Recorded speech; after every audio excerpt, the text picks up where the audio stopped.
So that's what was going on. As I peeked from a distance at my in-laws' house, the moment I learned the truth, I was speechless. What were Anne's husband and his family thinking when they looked at her all this time? How many times have they deceived her with a calm face? Unforgivable. I'll make sure they all go to hell, no matter what. My name is Emma.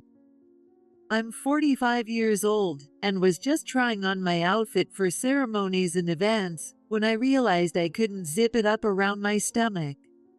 I thought I hadn't changed much in shape, but clearly, I've gained some visceral fat. The first time I wore this outfit, I was 30. My younger sister Anne, who had a weak heart since childhood, passed away at the young age of 27. It was caused by heart failure after pneumonia. Ironically, I was the only one who had a conversation with Anne on that fateful day I visited her hospital room. She had been married for just 2 years. She must have had so many things she still wanted to do. She never would have imagined leaving this world like this. I want to walk under the fall leaves when I get discharged. Remembering Anne's smiling face as she said that fills me with an indescribable sadness. The day of the funeral, which I attended without being able to accept the tragedy that had befallen my beloved sister, something happened. It was just before the ceremony began. When I went to the restroom, I saw Anne's husband, James, on the phone at a nearby lounge.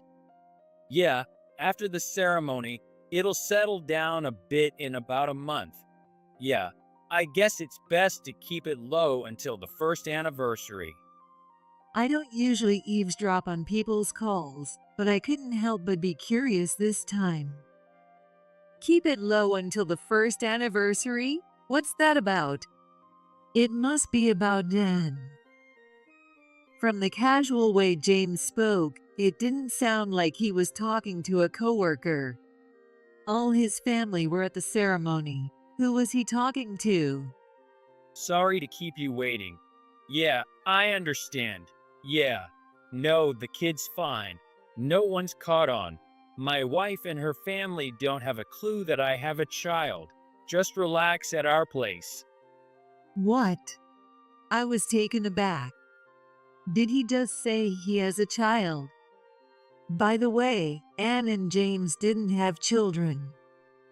They chose not to because they weren't sure Anne's body could handle childbirth. They were each other's first spouses, and we had never heard anything about James having a child. What in the world is going on? Honestly, I was just confused by James's nonsensical conversation and couldn't sort out my thoughts. But then, I remembered the desperate words Anne tried to tell me just before she was taken to the surgery room. My parents' house, there's a child. Soon after, Anne lost consciousness and passed away without waking up a few days later, so I never heard the rest. I was the only one who heard those words. Until now, I was too shocked by the loss of Anne to even think about what those words meant. But then, the word, my parents' house, from Anne, and just relax at our place, from James. If it was the house they lived in together, Anne would have said, our house, not my parents' house. And there's no child at my parents' house. Suddenly, it hit me. Maybe, just maybe, the child with the person James was speaking to is living at James's parents' house. When that thought crossed my mind, I couldn't stay put. If that was really the case, I couldn't forgive James. Desperate to check my hunch, I quickly left the funeral home after offering incense to Anne and headed to James's parents' house. James's parents' house is within walking distance from the house where Anne and James lived. I'm an only child and my parents are elderly, so I want to live close to them. James himself had decided to live here for that reason. I'm anxious about whether I can get along even if our family interactions increase. Anne complained about setting up their home near her in-laws' place. But in reality, since it was so close, she hardly ever visited, and there was virtually no family interaction. Maybe that's why at the funeral, James's parents hardly seemed to mourn Anne's misfortune. They were fiddling with their cell phones whenever they had a moment, to the point of being somewhat appalling. Well, if the relationship was that distant because of the in-law situation, maybe it's to be expected. But they could have at least pretended a bit more at a time like this. As I recalled the parents' attitude and arrived at James's family home, I hesitated to ring the doorbell. There shouldn't have been anyone home. Everyone was supposed to be at Anne's funeral. But what if someone did come out? What would I say to them? I had no concrete evidence of James cheating. Facing the unknown without enough information, I wasn't confident about winning. While pondering, I went around to the garden and sneakily peeked inside the house. The windows weren't closed, and I could see everything inside. Wait, is there really someone inside? Just as I was startled by the thought.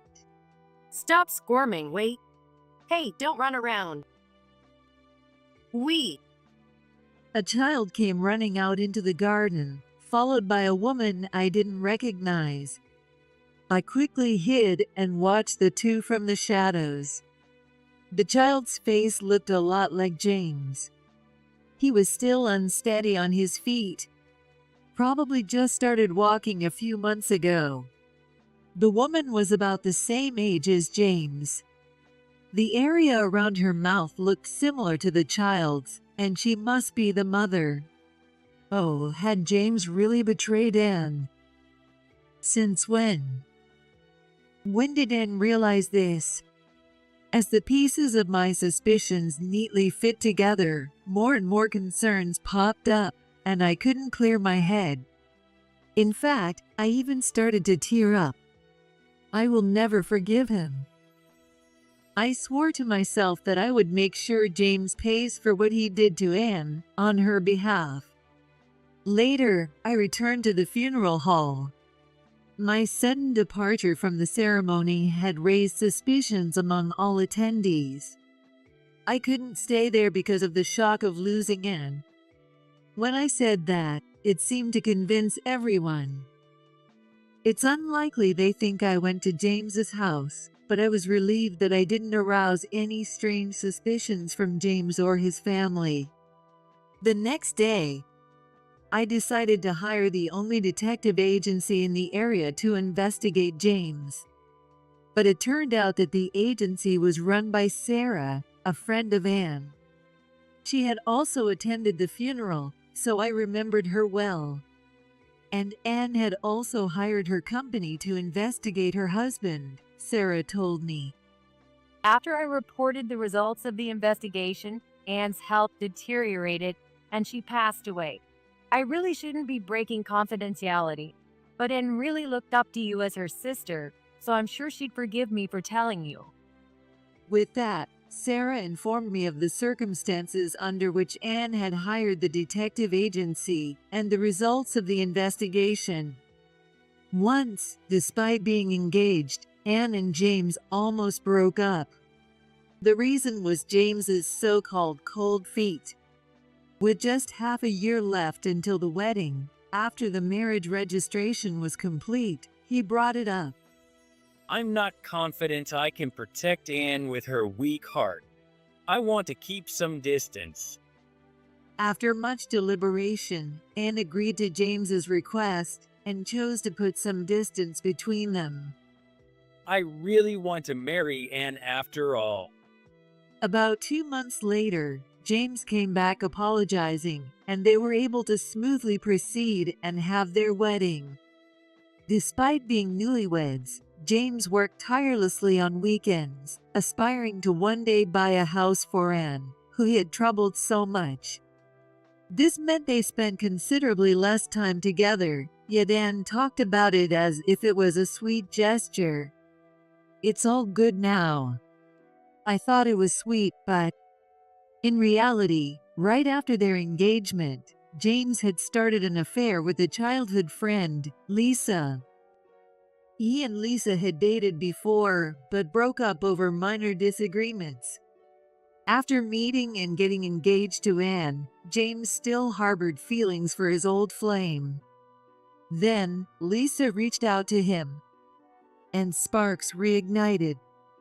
Moreover, his cold feet excuse was a lie. Around that time, Lisa got pregnant, and James, who was pondering whether to divorce Anne and marry her, had even leaked this dilemma to his friends. Lisa insisted, "I won't demand marriage if you stay with me, but I'm having this baby." He didn't want to leave her, yet he also didn't want to tell his legitimate wife, Anne, about the child outside their marriage. Nor could he deny his child with the woman he loved. Though he didn't want her to have the baby, she was adamant about it. Stuck and desperate, James consulted his parents. "Since it's our first grandchild, let her have the baby." The parents were the ones who suggested it. His parents had initially pushed for his marriage to Lisa, the childhood friend they knew well. Plus, they were not fond of Anne, who was frail, and they often complained about not being able to see a grandchild. They said Anne is frail and won't last long anyway. After she's gone, acknowledge the child and remarry Lisa. The mistress wholeheartedly agreed to this outrageous plan. It was a favorable situation for James, too. If that's what my parents say, then it might be an option. James agreed, and it was settled that Lisa would have the baby. Lisa was an only child like James, and her parents had already passed away. Therefore, James's parents frequently visited Lisa's home across the street to help out during the pregnancy and after the birth. The claim that James was working on weekends right after his wedding was a lie. He was likely visiting the newborn at that time. There were eyewitness accounts from neighbors of James frequently visiting Lisa's house. This suggests that the reason for moving close to his elderly parents was also a lie. More likely, he wanted to be close to see his child.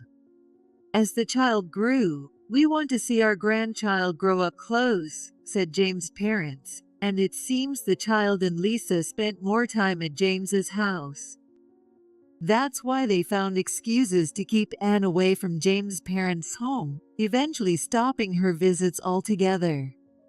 It's appalling how the entire family seemed to endorse the affair. Anne only became aware of James's infidelity about a month ago. Feeling unwell, Anne had come home early from work and was resting. He probably didn't realize that Anne was there. James, who usually never emails or calls at home, came back home a bit earlier that day and was on the phone. I got off work early. Can I come over now? What? My wife? She's at work, so she won't notice. She's been feeling sick a lot lately and goes to bed early. If I say I'm working late, I can stay longer. Yeah, I also want to live with you guys soon. Every time she says she's not feeling well, I kind of hope she won't be long now. Imagine how Anne felt hearing that from her sickbed. Just the thought is heart-wrenching.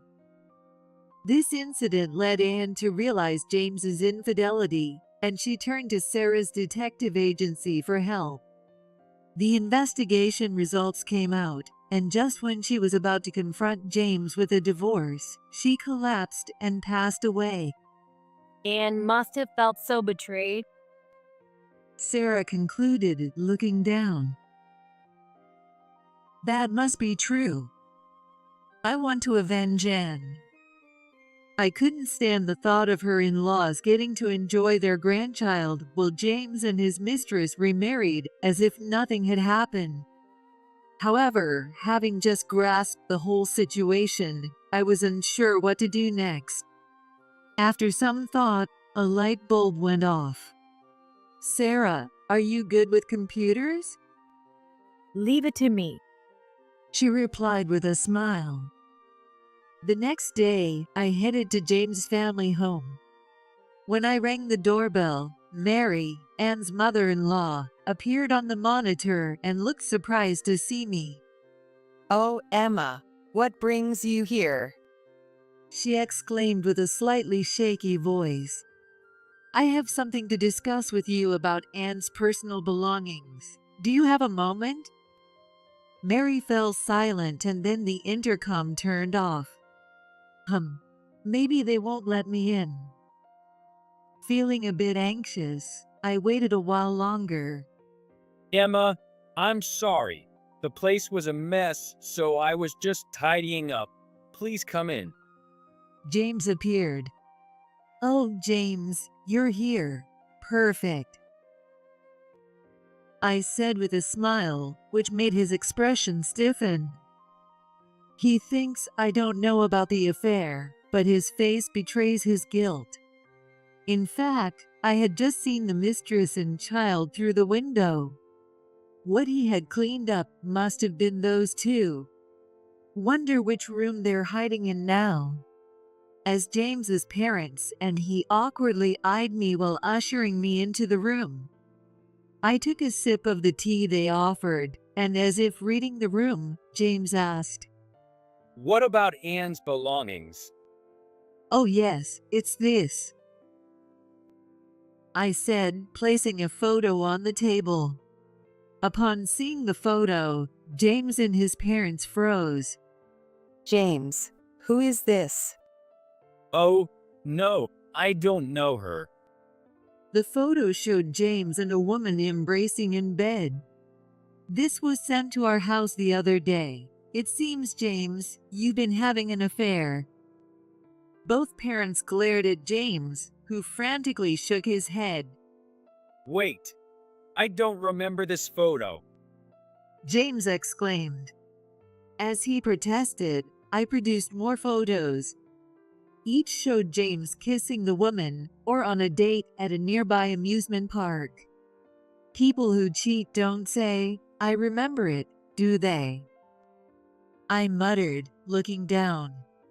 "You're such a child." Mary raised her voice. It's not true, Mom. I don't know anything about this. "Lies. Then what about these photos? And you have a child with Lisa?" "A child?" I quickly reacted to Mary's words. Anne's father-in-law opened his mouth, looking guilty. "Is this child the one you're talking about? So, Lisa is this woman?" I then showed a photo of James holding a child. "Why?" The whole in-law family was at a loss for words. No, that's not true. James kept shouting. "This worthless son. Mary slapped James on the cheek. Did you have other children too?" Listen to me, Mom, Dad. But Mary and her husband, Anne's father-in-law, wouldn't listen to James and repeatedly berated him for betraying their beloved grandchild. What's wrong with you, bringing such nonsense here? It was sent to the house. I don't understand it either. I came here wanting an explanation. James, you do have a child, right? I glared at James, and he was at a loss for words. Well, honestly, James is right in a way. James doesn't have any other affair partners besides Lisa. I wouldn't tell them for the world as I might get sued for defamation later, but this photo was a composite I had Sarah create. I could have used a real photo of the actual mistress and child, but I had my reasons for using a composite. You do have a child, don't you? My plan was to corner him into slipping up, but Mary slipped up sooner than I expected, which was lucky. Your silence means it's true, right? Just now, Mary mentioned there's a child, and something about Lisa? Mary and Ronnie froze on the spot at my words. The content sent with these photos said that these kids are being taken care of at this house. That's not true. Mary quickly denied my words. Is that true? There's no way that's true. Then, please show me every room. What? Without waiting for their permission, I stood up and headed to the next room. Wait, don't just snoop around someone's house. James raised his voice. If there's nothing to hide, just show me. I don't mind if it's a bit messy. It's not about that. Then, what is the problem? That is. Without waiting for James' response, I broke free from Mary and M's father-in-law's attempts to stop me and peered into the next room. Not here. So I went upstairs. I was quite hindered and scraped my knees, but this is nothing compared to the pain Anne suffered. I'm willing to endure a few scratches. As I shoved past the in-laws and kicked James aside, the moment I opened the door to the upstairs room, there they were. In the room, Lisa and a child were sitting on the bed. Oh my, a different woman and child from the photo. What's this about? This is. James turned pale at my words. Photo? Lisa looked at me puzzled. Yes, it seems James was having an affair while my sister was still around.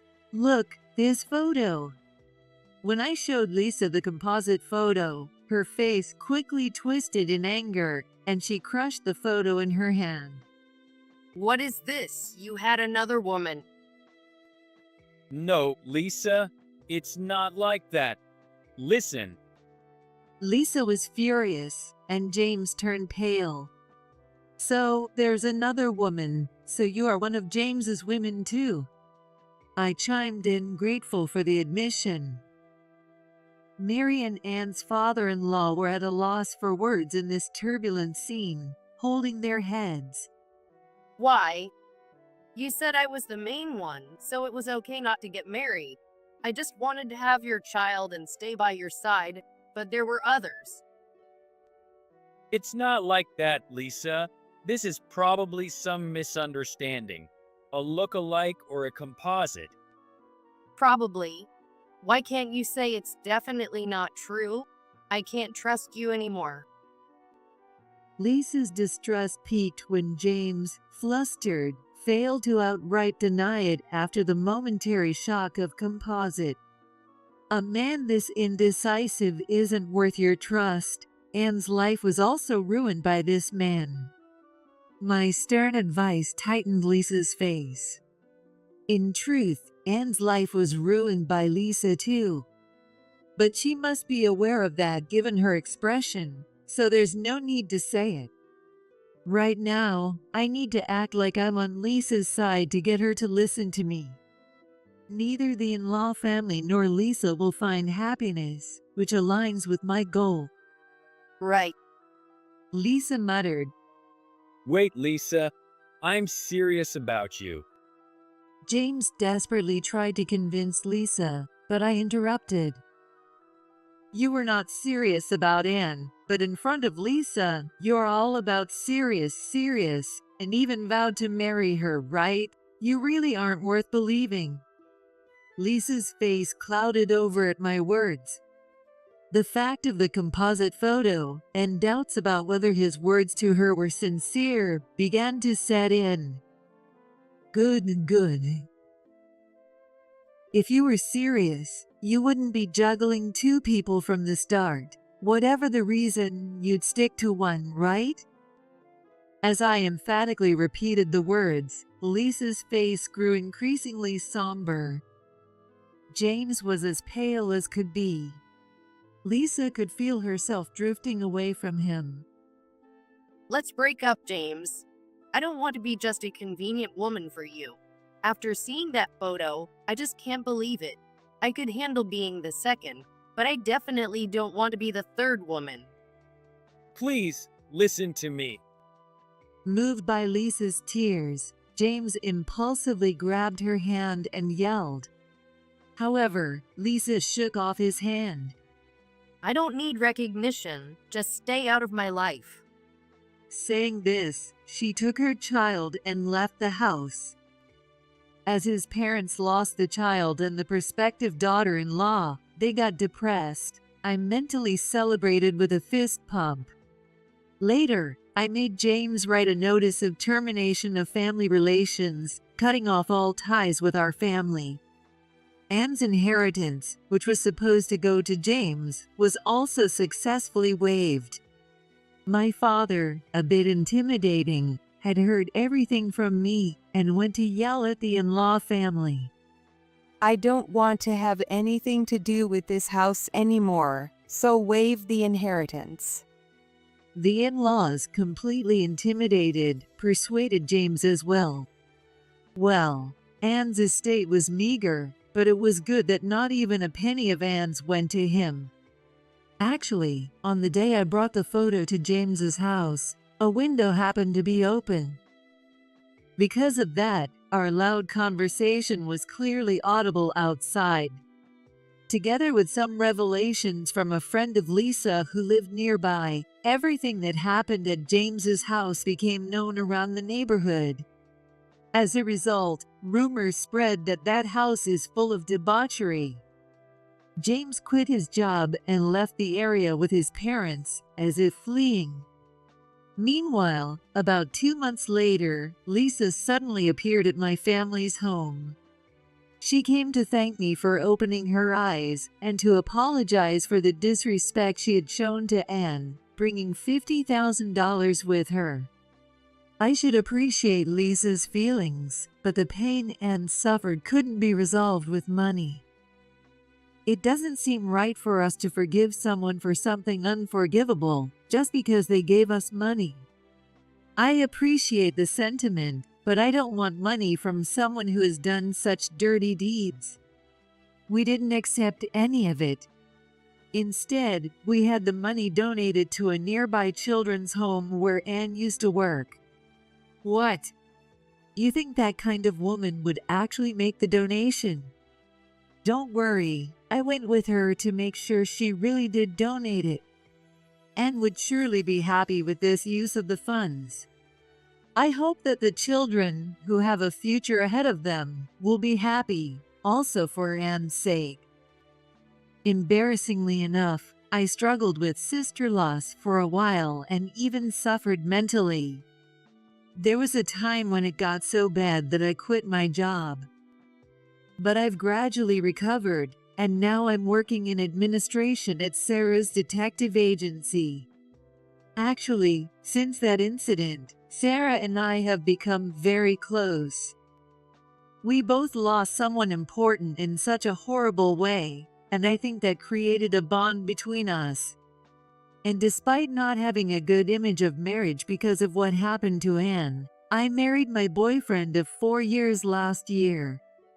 The COVID-19 pandemic and the experience of losing Anne made me realize you never know when you might not be able to be with your loved ones, which pushed me to make the decision to marry.